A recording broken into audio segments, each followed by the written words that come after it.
On March 25, 2012, just as the sun was setting, a man named Marson, along with his dive team, descended into the murky waters of Weeki Wachee Springs in Florida. The expedition seemed like any other A group of experienced cave divers, equipped with top-of-the-line gear, exploring the vast underwater caves beneath one of Florida's most famous attractions. But what began as a typical dive would soon become a nightmare. A terrifying story of survival, confusion, and ultimately, tragedy. Weeki Wachee Springs, renowned for its underwater mermaid shows, hides a dark secret beneath its serene surface. Its cave system, stretching more than 2,000 meters, is known to be one of the most dangerous cave systems in the United States, earning it the grim title of the Mount Everest of cave diving. Unbeknownst to Marson and his team, the day's dive would push them into the depths of this treacherous labyrinth, where they would face challenges no diver should ever have to confront. The setup: a routine dive. Marson was an experienced cave diver. He had been diving for years, exploring some of the most difficult cave systems in the world. He was known among his peers as a thrill seeker, someone who constantly pushed the boundaries of what was possible underwater. Yet, as much as he loved the sport, Marson was fully aware of the dangers it entailed. His friends, Scott and Alex, shared his passion for diving, and they were no strangers to the cave systems of Weeki Wachee Springs. The three men had dived here before, and although the cave had a reputation for being hazardous, they were confident they could handle it. But there was one critical mistake made before they even submerged. They had ignored one of the most important safety protocols in cave diving: the use of a guide rope.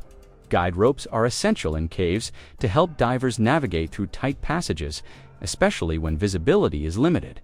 Without it, a diver can easily become disoriented, lose their sense of direction, and risk getting trapped. As Marson, Scott, and Alex entered the water that fateful evening, they knew the risks, but they were unprepared for the real danger that lay ahead. They had come to catch catfish, specifically the massive ones rumored to lurk deep within the cave's dark recesses. But as they descended deeper into the cave system, they soon found themselves in a life-or-death situation, one they never anticipated.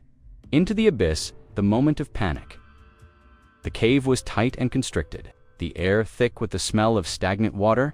The current inside was strong, a natural feature of the cave that added to the difficulty of navigating through its narrow passages.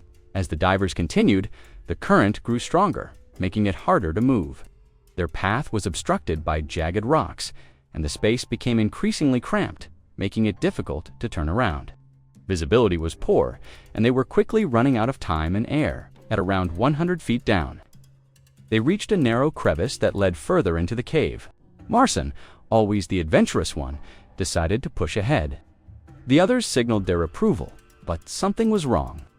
The crevice was tighter than they expected, and as Marson ascended, he became wedged in a narrow opening between the rock walls. It was the worst possible scenario in cave diving, trapped in a tight space. With no way to move forward or backward, the others tried to help, but their efforts were in vain. Marson's body was wedged too tightly for them to pull him free. The current in the cave pushed him deeper into the rock, and panic began to set in. Marson, who had always been confident in his diving skills, now found himself helpless in the dark, with no way to escape the struggle for life. As the hours ticked by, Marson's situation grew worse. He had a limited supply of air, and the more he struggled, the harder it became to breathe.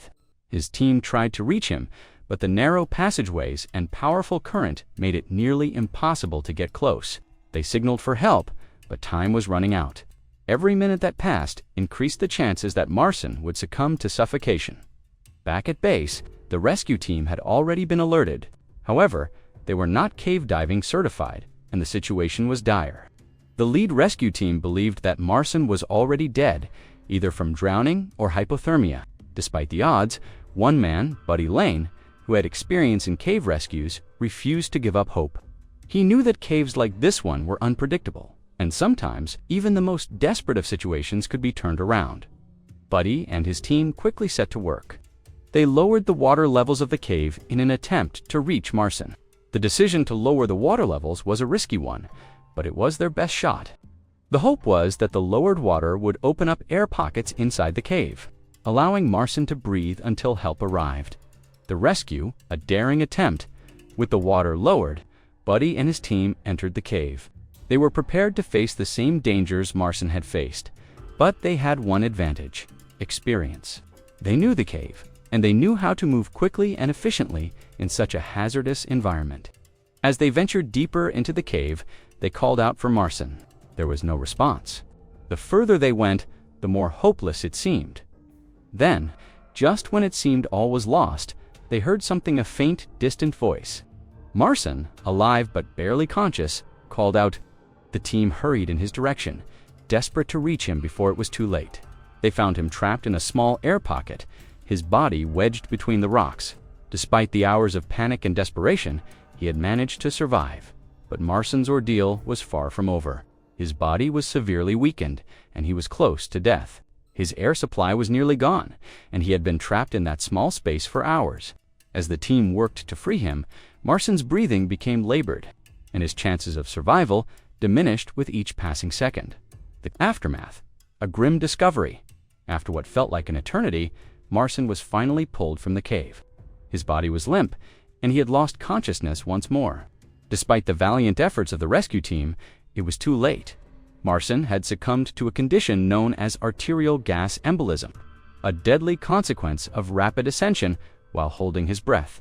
The gas bubbles formed in his lungs had traveled to his arteries, cutting off the flow of oxygen to his brain and heart. Marcin's body was recovered, but the tragedy did not end there. The cave had claimed another victim, and the rescue operation had revealed the harsh reality of cave diving. The absence of a guide rope, the lack of experience, and the unrelenting pressure of the water had combined to create a perfect storm of disaster. A life lost, a legacy of caution. Marcin's death sent shockwaves through the cave diving community. It served as a stark reminder of the dangers lurking in the darkness of the underwater caves. While cave diving was a thrilling pursuit for some, it was a deadly one for those who were unprepared or overconfident. Marcin's tragic fate underscored the importance of proper training, equipment, and safety measures. In the years that followed, the incident became a cautionary tale for cave divers everywhere. It was a reminder that even the most experienced divers could fall victim to the unpredictable forces of nature, and that the consequences of mistakes could be fatal. Marcin's story is one of survival, tragedy, and the ever-present dangers of cave exploration. It is a story that will never be forgotten by those who knew him and by the diving community as a whole. His life was a testament to the thrill of exploration, but also to the harsh reality that sometimes the risks are simply too great to overcome. Conclusion: cave diving is a dangerous sport, but it is also one that attracts many thrill seekers and adventurers. The story of Marcin's tragic end serves as a stark reminder of the risks involved. For every success story of exploration and discovery, there are countless others that end in disaster, often in the dark and confined spaces of a cave. In the case of Marcin, his story is a warning, a reminder that in the world of cave diving, even the most experienced divers are not invincible. As we reflect on Marcin's tragic fate, we are reminded of the importance of respect for the environment, preparation, and caution. The caves, with their dark, narrow passages and hidden dangers, are not to be taken lightly. And as adventurers continue to push the limits of human exploration, they must always remember the lesson that Marcin's death teaches, that in the darkness, one can be easily lost, and in the world of cave diving, survival is never guaranteed. If you like this content, please subscribe.